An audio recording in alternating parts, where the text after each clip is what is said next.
Yeah. I'm late. I'm happy about it.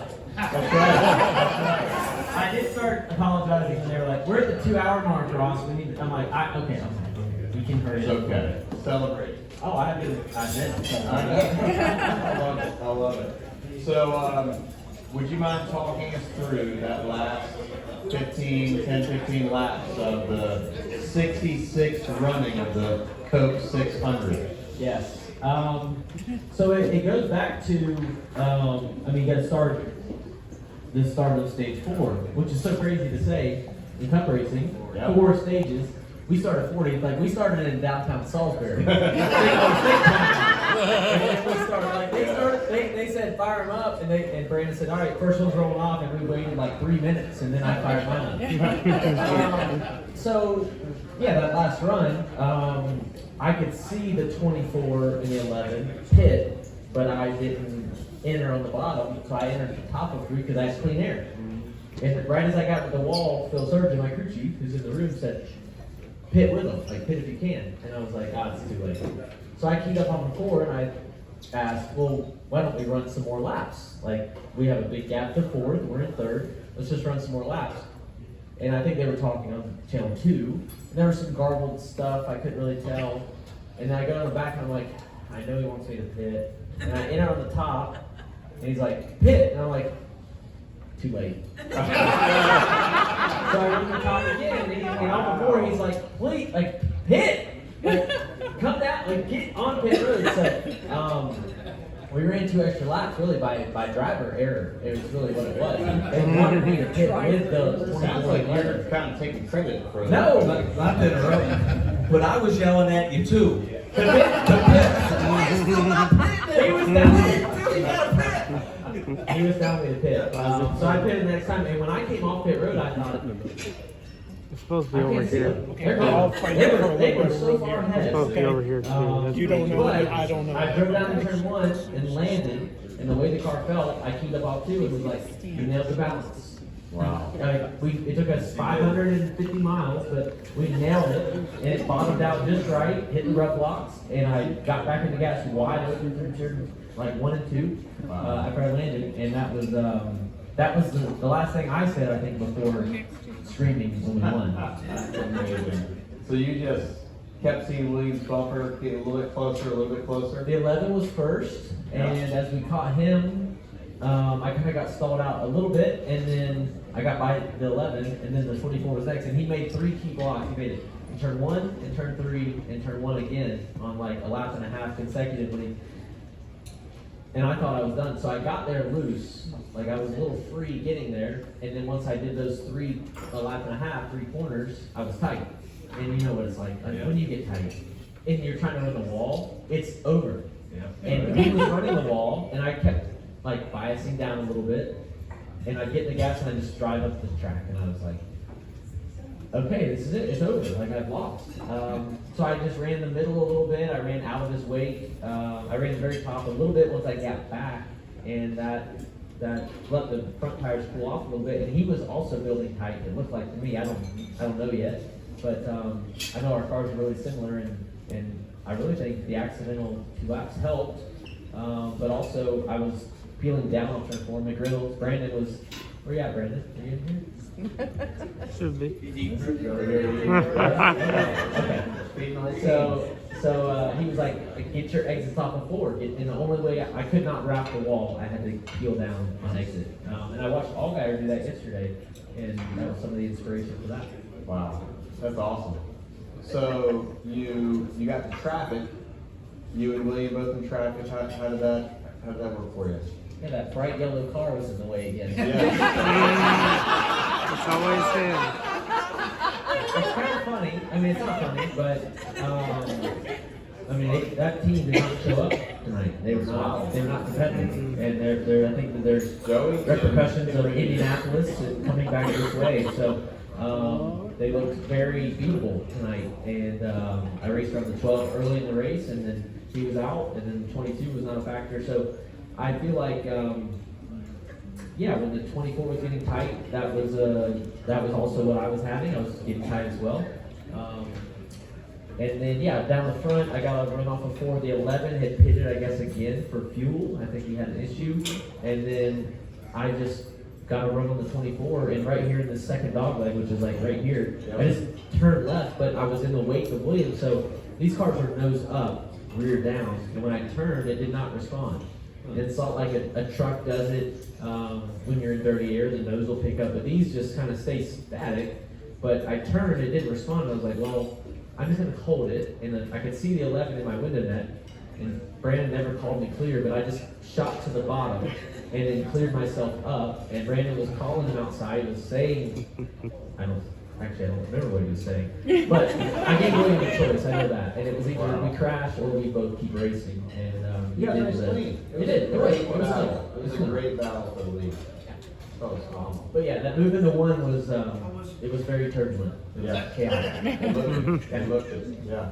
Todd? Yeah, so the one thing, you know, as a race car driver, you relate everything back to your crew chief and the engineer and try to relate what you need in your car. Where's Phil at? Is he up here, Phil? Great job. So at the end of the third stage, oh, my buddy's over here. I said, Phil, take a swing at it, man. Go for it. And you hit it, buddy. That thing was a rocket ship. You gave him the opportunity to race. And pit crew, holy cow, every stop, I was like jumping up and down. It was 2, 3, 4 cars you beat out. Awesome job. That made his job easier. So it's a team effort. That's one thing everybody thinks. Racing is a team. And it truly is. He's the end result of what these guys do. So, yeah, it was. I was like the proud. I told him earlier. I was like the proud uncle up here. Yeah. Well, hey, so if you listen back to the radio, there's a lot of dejection in Phil's voice when he says the 21's back on the lead lap. Because the 21 was pitted in front of us, and that meant I had to turn out, so that was costing us spots. Leaving pit early. When we didn't have the 21, we got the last choice of pits. There's 40 pit stalls. We got the 40th choice. We got to assign the pit stall. And the 21 went a lap down, and then we were able to exit straight, and then all of a sudden the 21's back, and they're working on their car, and they're coming in last once they got back on the lead lap. And it feels like, 21's a free pass. And I'm like, so that did affect it at the end, but Well, but even with that, with him sitting there, they broke even on the last stop. But every other one, they gained 3, 4 places every time. But even that's just like the backstory, and as you dig deeper into these races, sometimes it'll show losses or stagnant spot, but it's so many other variables other than just the pit crew time. They could hit a faster stop, but if I can't get in and out of the box, it's going to affect us. Pretty cool. Pretty cool. Well, Ross, in Mitchell Lane, we gave you a trophy. Big trophy, heavy trophy. That trophy is, there's not many like that. I've not felt many like that. That's been the same trophy we've had here for over 50 years. 600. Part of the spoils as the winner at 600, we also did a few other things. Went and invited William Wilson Taylor to fit you with the champion's jacket. William, come on up. Make sure it fits. Congratulations, man. If it fits, I want a big watermelon. Don't get it dirty. I think he can afford to clean it. Dad's in the room. Yeah, that's what you need to see about the watermelon. There you go. Very nice. All right. Perfect fit. Thank you, William. Oh, yeah. All right. Thank you. Yes. All right. Looking good. All right. Feels good. So the ring and the watch. Jonathan, come on up. Let's make sure we get Ross fitted. Here's your championship ring. Put that on. I saw you didn't want to put it on. Yeah. I get married.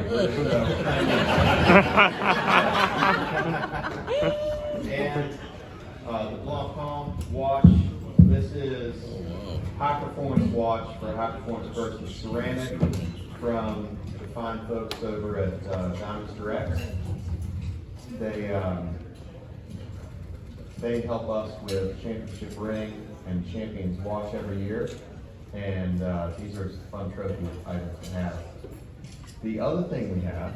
You heard about the parking spot down there? Yes. Did you hear about the parking spot for your I know motorhome? about the parking spot. I know about it. I don't understand it, but it's, so we, for those of you who don't know, they're, NASCAR drivers, teams, they travel a lot. They have a rolling home that you live out of for most of the year. And, where you park that, usually is kind of sort of in an area, the driver owned a lot at every track. But in Charlotte, there's a special area, and it's the Champions Lot. And you get in there, if you win, the Coke 600. So tell us how you feel about parking in the Champions Lot. Todd, what are we gonna park there? So most of these drivers, right, they have these big, beautiful new buses and millions of dollars. They're beautiful. They're They're beautiful. invested. Absolutely. They pay them down. They write them off. It's a whole thing. And my buddy, the watermelon farmer, has this really nice fifth wheel that he rolls around the racetrack in, and is proud as hell about it. I've actually sold the fifth wheel. Chad's using it on the farm this year. So they're having So did you get a new one? No. Well, I mean, Well, now you got to. I got to. I know. So I made a deal with myself that I would, when I won the World 600, the Coca-Cola 600, that I would buy something that deserves to park in that lot. It's kind of like the dog catching the fire truck. Like, I don't know what to do now. Now I gotta figure out what I'm gonna do. Well, I want to say one more thing. That, Ross's little brother Chad's got the fifth wheel. Ross is going to be an uncle. I am. All right. Oh. I love that. So that was the goal. You set for yourself. It is. I mean, I think about. So I drive in and out of that turn 4 tunnel a lot. That's an easy tunnel to get in, and I go park in the DO lot. I gotta be honest. Thank you for the generators. Sure thing. You know, over the DO lot, the Gen Pop DO lot. You plug in over So there. I plugged my Silverado EV in over there. Oh, okay. So that thing is charged up today. I plugged it in at like 11:45 today. You're set. It's been 14 hours. She's charged up now. I hope so. That's what I plugged in there. Not a bus, but a truck. Very cool. Well, that's all right. You're gonna have to have a truck to haul this stuff back home. I am. Yeah. This pain is heavy. I like it. We got another thing that is new this year. You like bourbon? I mean, right now. There we go. Well, there's a really special bourbon that we want to tell you about. Doug? Let's get Brad and Jesse Hollings up here with B-Hawk Distilleries down in eastern North Carolina, down there in Southern Pines. They've got a special presentation here for you, Ross. And these folks are both very distinguished veterans. She's a full-burn colonel, so tread lightly.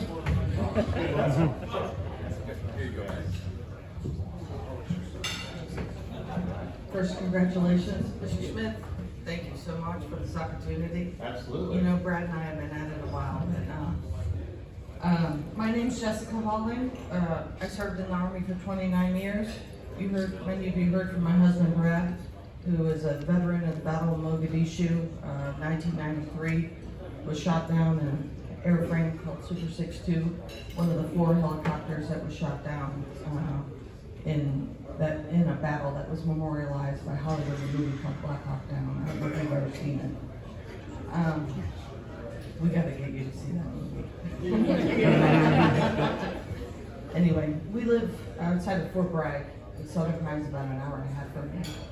And we spent 5 years putting together a distillery due diligence with a mission to express gratitude for extraordinary service through 2 brands, Sergeant's Valor, Bourbon and Rye, and Madam Colonel Clear and Flavored Spirits.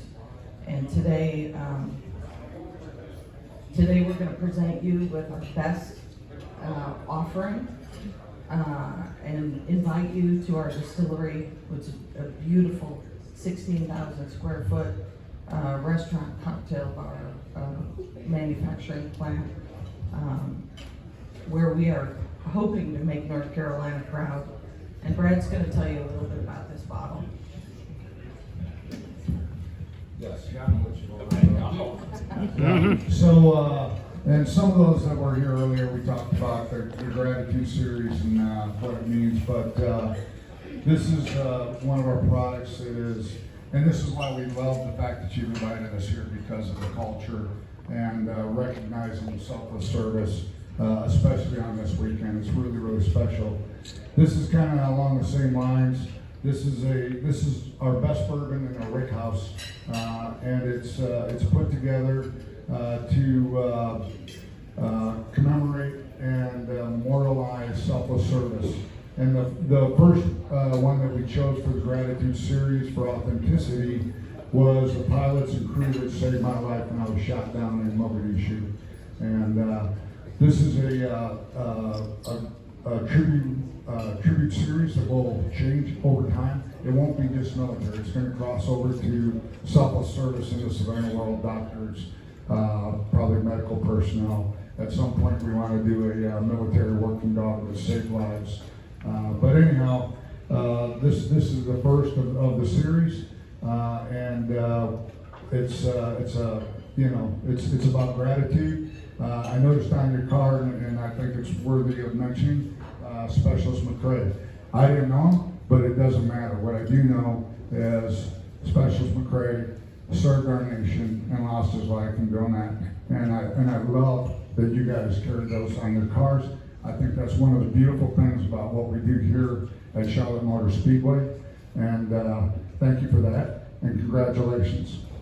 The other thing that I want to do, and I don't know, where you are in the bourbon world, it doesn't matter. What I do know is Todd's ready to jump in if you don't want it. But I'm not giving it up. yeah. I might not have a taste for it, but I'll taste it tonight. Well, here's what we also want to do is we want to offer you and your team an opportunity to come to our facility, come to our distillery, and we're going to lay out 4 barrels of bourbon. We're going to let you pick a bourbon. We're going to give you a bourbon experience in our rick house for the whole team. You pick a barrel, and next year that barrel will go to the next winner of the 600. Maybe it's right back to you.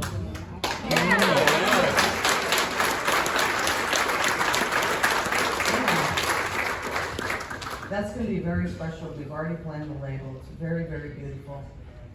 But listen, baby, we can do something with that watermelon if you need to.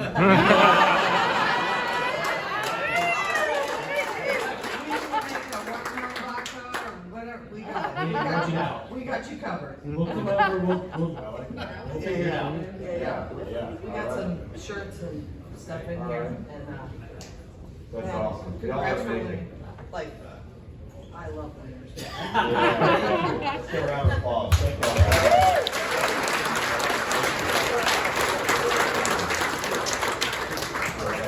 So let me hold some of that for you over here. We'll get, and the last thing is champagne toast. All right. This is obviously a very special event to celebrate, and you bring out the champagne when you're celebrating amazing things in life. And this race, it's I think all of us know this, but it bears saying again, this is the biggest day, the greatest day in motorsports. The Coca-Cola 600 is the culmination of that. 66 years is no small thing. And when you think about from the first winner of Jolie Johnson, or the greats like Darrell Waltrip or Jimmy Johnson, and all of the winners that have won this race and carried that trophy home, you are now in the ranks of winner of the Coca-Cola 600, the 66th annual. So we raise a glass to you, Ross. Before we raise it, can we trade it with one that's appropriate there? That's for you. Oh, yeah. All right. Oh. Good job. Ross, raise our glasses to you and say congratulations to Ross Chastain, Team Trackhouse, for your awesome victory today in Coke 600. You're here.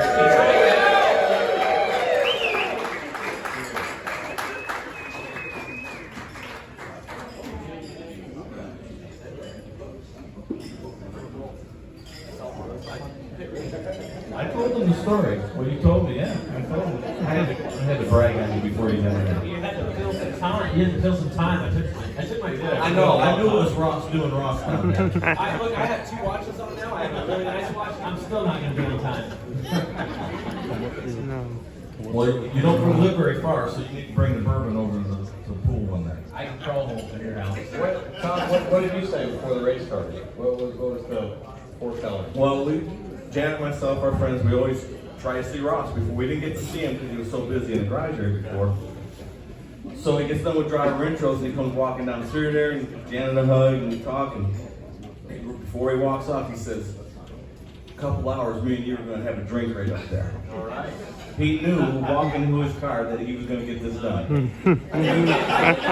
Really? No. I took me 590 miles to get a lead. But look, I know that this happens, and I've looked at the social media videos and the videos that y'all put out, and sat there and watched. And we had a shot to win in 22, and now we won it in 25. So it's amazing. But yeah, I didn't know that this happened. I knew it happened. I did not know that we were gonna accomplish this today. Well, you did. You did a hell of a job, for damn sure. Yeah, really excited for you, Ross. Congratulations again. Love that you're able to snatch some watermelon on the start-finish line tonight. Made a lot of people happy. A lot of great highlights. I hope so. Yeah. All right. Well, you don't have to go to bed anytime soon. I know that there's a long night to celebrate, and congratulations again. Thank you, Mark. All right. Thank you.